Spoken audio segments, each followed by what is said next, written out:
Hi అండి, ఈరోజు నేను వామాకు బజ్జీలు చేయాలనుకుంటున్నానండి. నూనెలో వేయించి కాకుండా పెనం మీద చేయాలనుకుంటున్నాను. ఇవి చాలా హెల్దీ అండి. ఒంటికి ఎక్కువ కొలెస్ట్రాల్ ఉన్న వాళ్ళు, దగ్గు జలుబు చేసిన వాళ్ళు, మోకాళ్ళ నొప్పులు ఉంటాయి కదా, అలాంటి వాళ్ళు ఈ ఆకు తినడం వల్ల చాలా మేలు జరుగుతుంది. పూర్తిగా పోతాయి అని చెప్పను, కానీ కొంచెం ఉపశమనం అయితే జరుగుతుంది. వీటితో షుగర్ కూడా తగ్గిస్తుందని విన్నాను. అది ఎంతవరకు నిజమో తెలీదు. ఇప్పుడు వీటిని ఆయిల్లో వేసి బజ్జీలుగా చేసుకుంటారండి. ఎప్పుడైనా నేను కూడా అలాగే చేస్తాను. ఈసారి వెరైటీగా దోసపిండితో చేసి చూద్దామని అనుకుంటున్నాను. ఎలా వస్తుందో ఇప్పుడు చేసి చూద్దాం. దీనికి కావలసినవి వామాకులు, ఇంకా ఇప్పుడు దోసపిండి తీసుకుంటాను. ఇందులో దోసపిండి ఉందండి. దోసపిండి తీసుకుందాం. రాత్రి రుబ్బి పెట్టుకున్నటువంటి దోసపిండి చూసారు కదా, బాగా ఊరిపోయింది ఇది. ఇప్పుడు దీన్ని ఇందులోకి తీసుకుంటాను.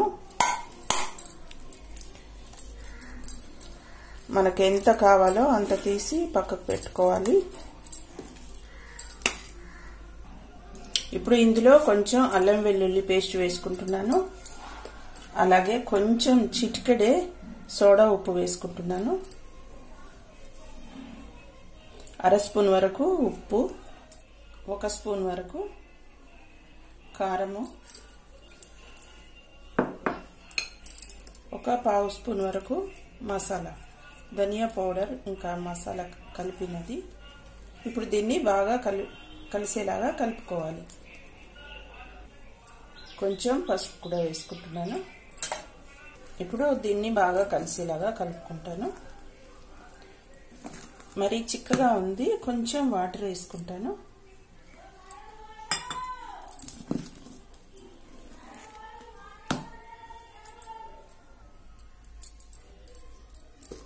చూడండి, ఈ విధంగా కలుపుకున్నాను. కొంచెం వాటర్ కూడా వేసుకుని ఇలా కొంచెం పలచగా చేసుకున్నాను. పేలం పెట్టుకున్నాను. ఇప్పుడు ఆయిల్ అప్లై చేసుకుంటాను. చూడండి, ఈ విధంగా 2 వైపులా పల్చగా వచ్చింది కదా. ఇవి నూనెలో వేస్తే చాలా పొంగుతూ వస్తాయి. ఆయిల్ బాగా పీలుస్తాయి, పొంగుతూ రావడమే కాదు. అందుకని చేసుకోవాలంటే ఇష్టం అనిపించదు. చూద్దాం దీని మీద ఎలా వస్తాయో.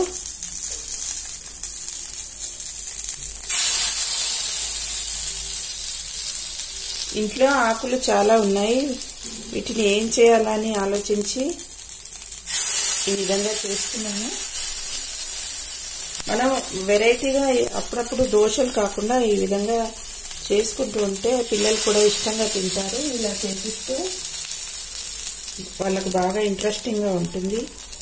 వాళ్ళకే కాదండి, మనకు కూడా ఊకే ఆ దోశలు ఇడ్లీ తినాలంటే చిరాగ్గా ఉంటుంది కదా. అలాంటప్పుడు ఈ విధంగా చేసుకోవచ్చు. చూద్దాం ఎలా వస్తాయో. ఇంకా తిప్పి వేసుకుందాం. కింది వైపు కాలిపోయాయి.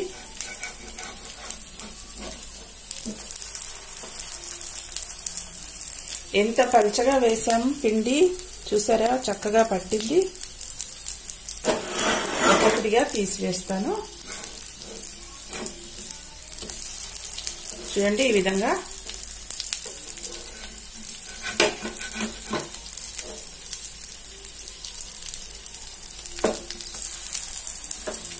చూసారు కదా ఎలా కాలిందో.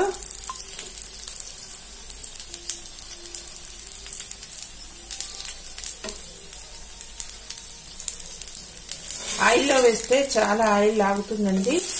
శనగపిండి కూడా వాతము అని కొంతమంది తినరు కదా. ఈ విధంగా చేస్తే ఎలా ఉంటుందో చూద్దాం. టేస్ట్ కూడా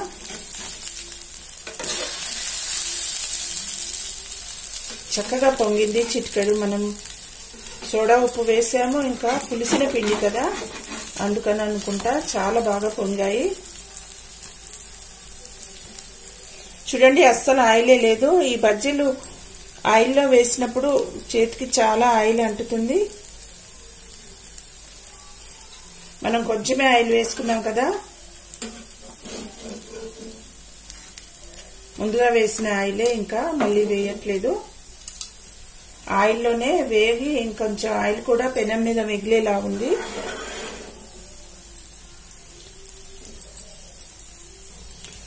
చూడండి, రెండు వైపులా చక్కగా ఎర్రగా కాలింది. చూసారు కదా, ఈ విధంగా కాల్చుకుని ఇలా ప్లేట్లోకి తీసేసుకుందాం. మళ్ళీ కాలలేదు చక్కగా అనుకుంటే ఇలా తిప్పి కూడా కాల్చుకోవచ్చు.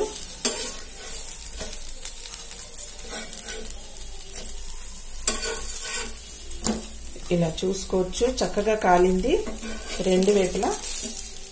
చూసారు కదా, ఇంకా తీసేసుకుంటున్నాను. చాలా బాగున్నాయండి, ఇంకా ఆయిల్ కూడా ఉంది. చూడండి ఎంత పల్చగా వేసాను. ఆకుకి పిండి చాలా పల్చగా ఉంది. పిండిలో కొద్దిగా వాటర్ వేసి పల్చగా చేసుకున్నాం కదా. చూడండి ఎంత పల్చగా ఉందో. ఈసారి అయితే పెనం మీద ఆయిల్ కూడా వేయలేదు. ముందుగా కదా వస్తాయో రావో అని ముందు వేసుకున్నాను. పిల్లల్లో జలుబు చేసినప్పుడు ఈ రసం తాగిస్తే జలుబు చాలా ఈజీగా తగ్గిపోతుంది. వాతం కూడా తగ్గుతుంది. ఈ వాము ఆకు వాడడం వల్ల నార్మల్గా తినాలంటే తినలేము, చాలా ఘాటుగా ఉంటుంది ఈ వామాకు. అందుకని ఈ విధంగా చేసి పెడితే చాలా చక్కగా తింటారండి పిల్లలు, పెద్దవాళ్ళు కూడా. చట్నీ చేసినప్పుడు కూడా 1-2 టమాటా పచ్చడి అలా చేసినప్పుడు 1-2 ఆకులు వేసుకోవచ్చు. మరి ఎక్కువ వేస్తే చాలా ఘాటుగా ఉంటుంది స్మెల్. సేమ్ వాము వాసనే ఉంటుంది. ముందుగా అయితే పెనానికి రాసుకున్నాను, ఇప్పుడు ఈ విధంగా వేసుకుంటున్నాను. ఫస్ట్ టైం అసలు వస్తాయో రావో అని ముందుగా రాసుకున్నాను. బాగా వచ్చాయి కదా, ఇంకా అవసరం లేదు. ఇప్పుడు సెకండ్ టైమే. దోశకైనా అంతే, ఫస్ట్ దోశకు కొద్దిగా ఆయిల్ రాసుకుంటాను నేను. ఇంక ఇవి కూడా కింద నుంచి కాలాయేమో చూసి వేసుకున్నాం. ఇవి అతుకున్నాయండి, మరి దగ్గరగా వేసాను కదా, వచ్చాయి.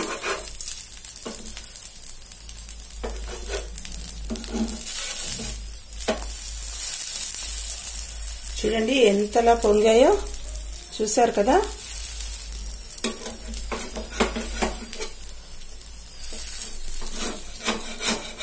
అందులో దోశపిండి కదా, చూడండి ఎంతలా పొంగాయో. దోశపిండి పులవడం వల్ల కూడా ఈ విధంగా చక్కగా పొంగాయి.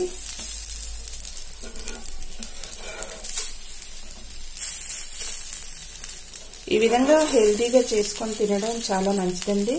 ఆయిల్లో అంటే ఎప్పుడో ఒకసారి చేసుకోవచ్చు.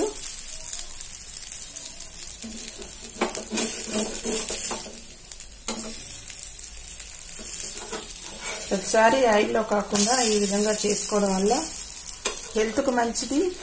ఇంకా ఎప్పుడు ఒకేలాగా దోశలు కాకుండా ఈ విధంగా చేసుకోవడం వల్ల వెరైటీగా కూడా ఉంటుంది. పోయాయి, ఇంకా తీసేసుకుంటున్నాను. చూసారు కదా, పెనం మీద చేసినటువంటి వామాకు బజ్జీలు చాలా టేస్టీగా ఉంటాయండి. ఒకటైతే నేను తిని చూశాను. చూడండి, పల్చని పొరతో లోపల కూడా చక్కగా ఉడికింది. ఆకు కూడా చూడండి చక్కగా ఉడికింది. మీరు కూడా ఈ విధంగా తప్పకుండా చేసుకోండి. ఎక్కువ ఆయిల్ గుంజకుండా పెనం మీదనే దోశలాగా చక్కగా దోశపిండితో, శనగపిండి వాతమని కొంతమంది తినరు కదా, దోశపిండితోనే చక్కగా చేసుకుని తినండి. చాలా టేస్టీగా కూడా ఉన్నాయి. వెరైటీ టేస్ట్తో సూపర్గా ఉన్నాయండి. మీకు ఈ వీడియో నచ్చుతుందని అనుకుంటున్నాను. వీడియో నచ్చితే లైక్ చేయండి, షేర్ చేయండి, సబ్స్క్రైబ్ చేయండి.